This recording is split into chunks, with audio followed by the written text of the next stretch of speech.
Where do I feel unsafe is a way for people to open conversations with their neighbourhood police team by sending them a text message.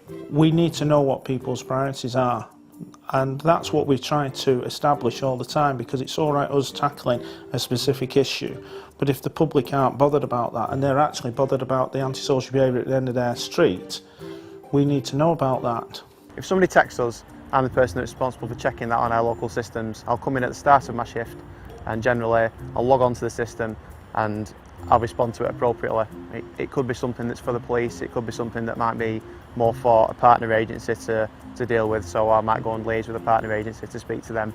It allows people to get their voices heard who might not be heard in any other way. Text messages, they can talk as themselves in their own voice about the things that concern them, or they'll find it easier to talk about the things that concern them. This is just a way of reaching out to more people and just making it more accessible, so that, you know, if it does get to the stage they want to pass that message, it's as easy as possible for them to do, and then we're aware of it and we can deal with it.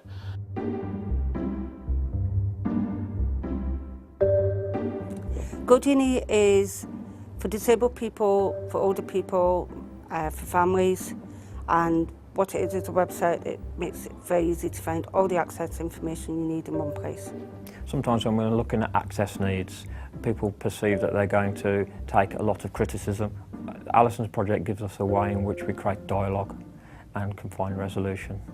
The key thing that we've gained from working with Alison on GoGenie is an ability to find out what our customers with access needs require so that we can deliver it. Disabled people are better than are probably the best people at coming up with solutions to other disabled people's problems.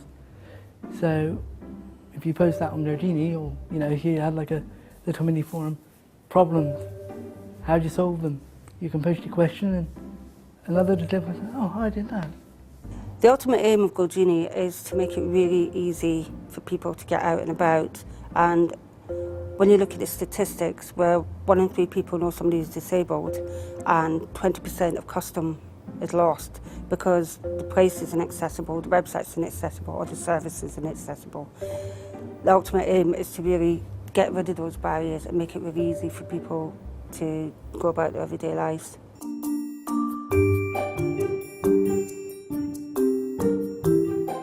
Flip is a skills assessment tool for young people.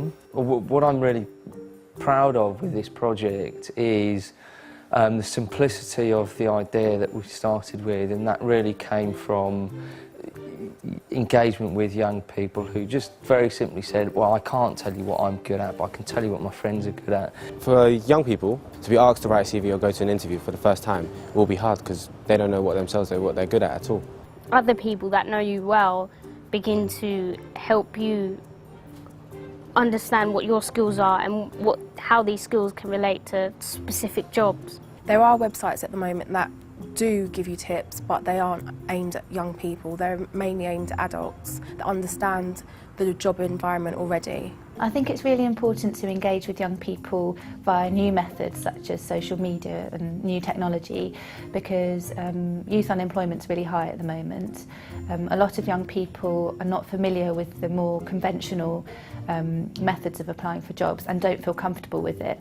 What Flip is also trying to offer is opportunities as well. So not only does the person find out what jobs they're going to be good at, but also what job opportunities match the jobs that they could ultimately be good at.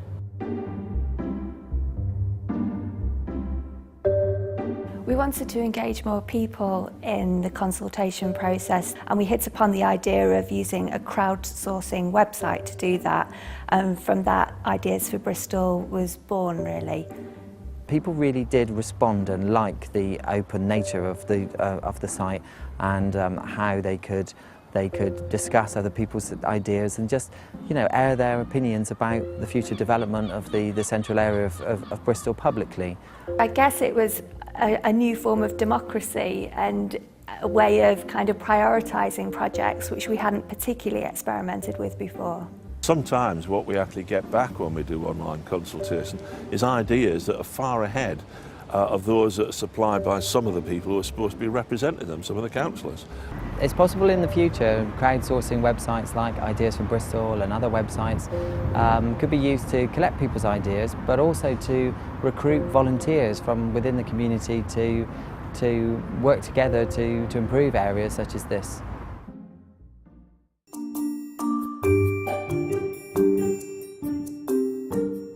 Well, the Buddy is a GPS tracker, so basically they can pinpoint where I am, what time in the day.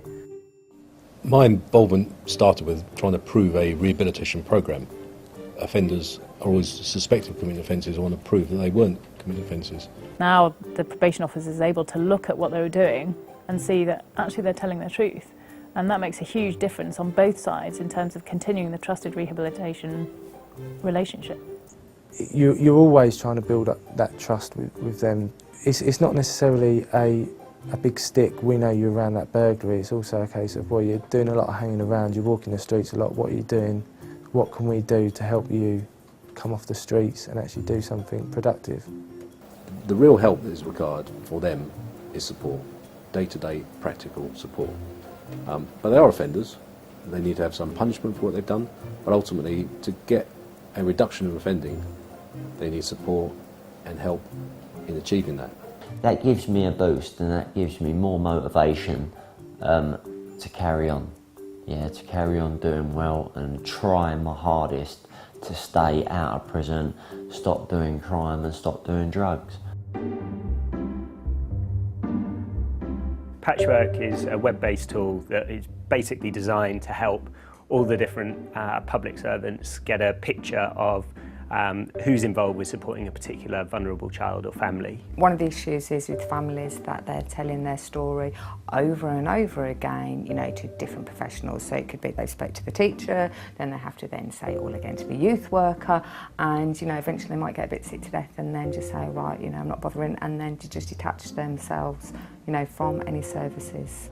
Some of the challenges involved, if we don't know that a partner agency is already involved, is duplication. So the fire service could do a referral to social care and health when they already know about that person. The fire service may attend a property and not have brought in an interpreter or a social worker, so we can't communicate with that person. So if we had that information before we went, then that would avoid a wasted journey, if you like. There are a number of situations where you can see it working, where you've got caseloads with multiple agencies interacting and building that story about them so that they receive effectively a single service, even though there's huge numbers of groups potentially involved.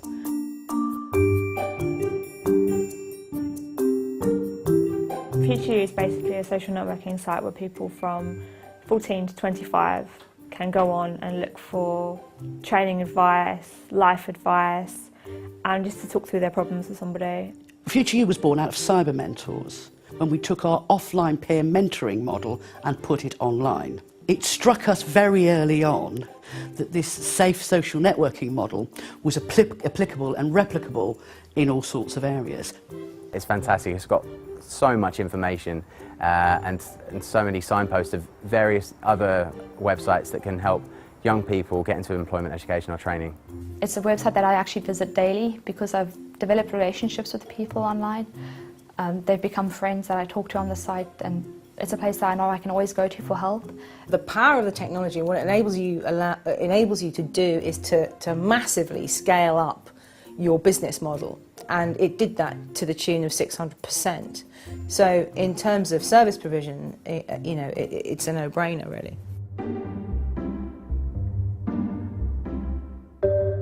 Buddy is an SMS and web-based application designed for users with mental health problems. They'll log on, they'll write a little bit about what they want to talk about, whether it was a bad day, whether it was a good day, whether it was about the patterns that they recognised. Self-management is absolutely critical because the health service is increasingly finding it very hard to deal with long-term, chronic problems of illness. Yeah, at Sidekick we see huge opportunities in lots of different social sectors for the application of particularly web technologies to improve the services that are already provided and create new services, and Buddy's obviously one of those examples. Digital technologies offer the potential for changing the nature of the relationship between the professional and the service user. They can open up, they can talk on Buddy about lots of personal stuff that can be quite difficult to talk about face to face with your clinician. So that places the ownership back with the user. It's their session, it's what do they want to talk about. Certainly going forward, we see Buddy as a global product. Mental health is an issue that's affecting millions of people across the whole world. We definitely want to take it into other rich markets to start with. It's a great, very, very simple piece of technology that could have a profound impact way beyond this country.